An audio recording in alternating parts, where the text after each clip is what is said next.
नमस्कार मित्रांनो, स्वागत आहे तुमचं मराठी कट्टा या यूट्यूब चॅनलवरती. तर मित्रांनो, आज आपण बघणार आहे की आपण आधार कार्डला कुठला मोबाईल नंबर लिंक आहे ते आपण कसे चेक करू शकतो. तर चला आपण बघूया. तर सर्वात पहिले गुगलवरती आधार लॉग इन हे असे टाईप करायचे आहे. आधार लॉग इन टाईप केल्यानंतर सर्वात पहिला वरती जे लिंक करायचं आधार लॉग इन याला सिलेक्ट केल्यानंतर तुम्हाला असा डॅशबोर्ड दिसेल. त्याच्यामध्ये सर्व स्क्रोल केल्यानंतर तुम्हाला चेक आधार व्हॅलिडिटी हा असा ऑप्शन दिसेल. या ऑप्शनला सिलेक्ट केल्यानंतर तुमचा आधार कार्डचा नंबर टाकायचा आहे.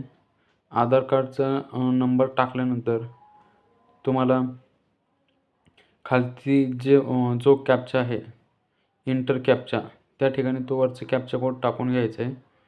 कॅप्चा कोड टाकल्यानंतर तुम्हाला तिथं खालती एक प्रोसीड बटन असं दिसेल.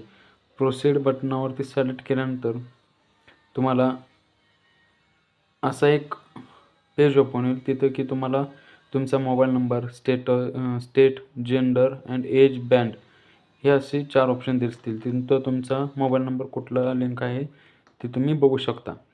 तर अशा प्रकारे आपण आपल्या आधार कार्डला कुठला मोबाईल नंबर लिंक आहे ते चेक करू शकतो. माहिती आवडल्यास सबस्क्राईब करा. धन्यवाद.